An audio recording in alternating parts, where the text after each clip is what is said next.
आजादी का अमृत महोत्सव।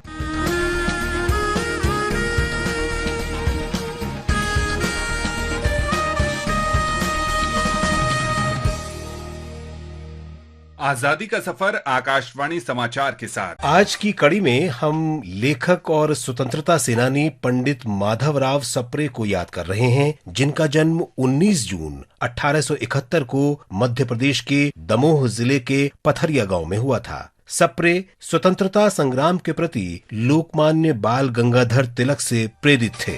सुख का दाता सबका साथी, शुभ का ये संदेश है, माँ की गोद पिता का आश्रय, मेरा मध्य प्रदेश है। मेधावी छात्र सप्रे में हिंदी भाषा और साहित्य के लिए एक जुनून था।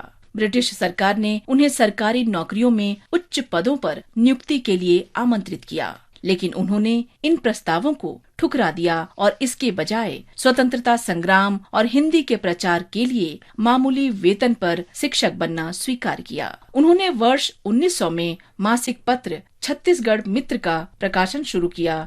माधवराव सप्रे की प्रेरणा से रायपुर के कंकलीपारा में आनंद समाज वाचनालय की स्थापना की गई, जो राष्ट्रीय चेतना और राजनीतिक प्रवचन के केंद्र के रूप में उभरा। 1905 में सप्रे ने नागपुर में हिंदी ग्रंथ प्रकाशन मंडली की स्थापना की और वर्ष 1906 में हिंदी ग्रंथमाला नामक मासिक पत्रिका का प्रकाशन आरंभ किया। इसके एक अंक में स्वदेशी आंदोलन और बहिष्कार नामक एक लंबा निबंध प्रकाशित हुआ था। ब्रिटिश गवर्नमेंट प्रेस एक्ट के अंतर्गत वर्ष 1908 में पत्रिका को बंद कर दिया गया। विंध्याचल सा भाल नर्मदा का जल जिसके पास है, यहाँ ज्ञान विज्ञान कला का लिखा गया इतिहास है। 1905 में वाराणसी में कांग्रेस अधिवेशन में माधवराव सप्रे ने लोकमान्य बाल गंगाधर तिलक से भेंट की। बाल गंगाधर तिलक की अनुमति से सप्रे ने 1907 में तिलक के मराठी समाचार पत्र केसरी के हिंदी संस्करण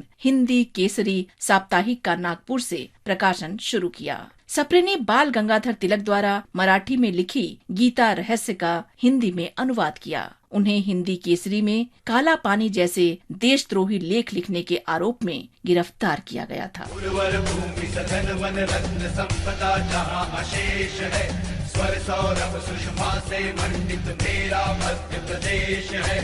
माधवराव सप्रे अस्पृश्यता को एक सामाजिक कलंक मानते थे। वे बालिका शिक्षा और महिला स्वतंत्रता के प्रबल समर्थक थे। वर्ष 1912 में उन्होंने रायपुर में जानकी देवी कन्या पाठशाला की स्थापना की। 1921 में गांधी जी के आह्वान पर उन्होंने रायपुर में राष्ट्रीय विद्यालय और अनाथालय की स्थापना की। सप्रे छत्तीसगढ़ के कई शहरों में अपने प्रवचनों के माध्यम से राजनीतिक जागरूकता पैदा करते रहे। वे 1924 में देहरादून में आयोजित अखिल भारतीय हिंदी साहित्य सम्मेलन के अध्यक्ष चुने गए। इस महान लेखक ने 23 अप्रैल 1926 को रायपुर में अंतिम सांस ली। आकाशवाणी समाचार इस महान राष्ट्रवादी को नमन करता है।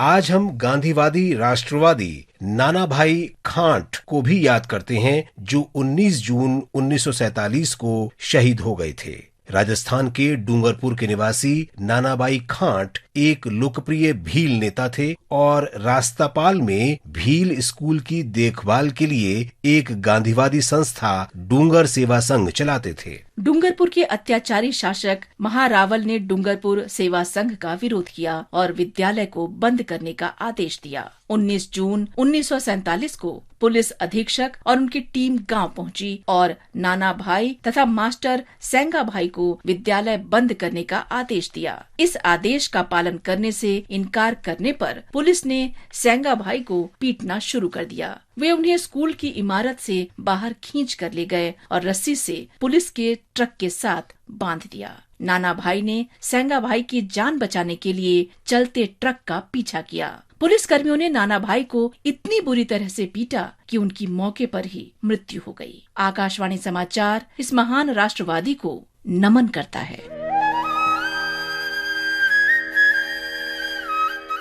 इसके साथ ही आजादी का सफर आकाशवाणी के संग श्रृंखला का ये अंक समाप्त हुआ। मिलते हैं कल अगली कड़ी में।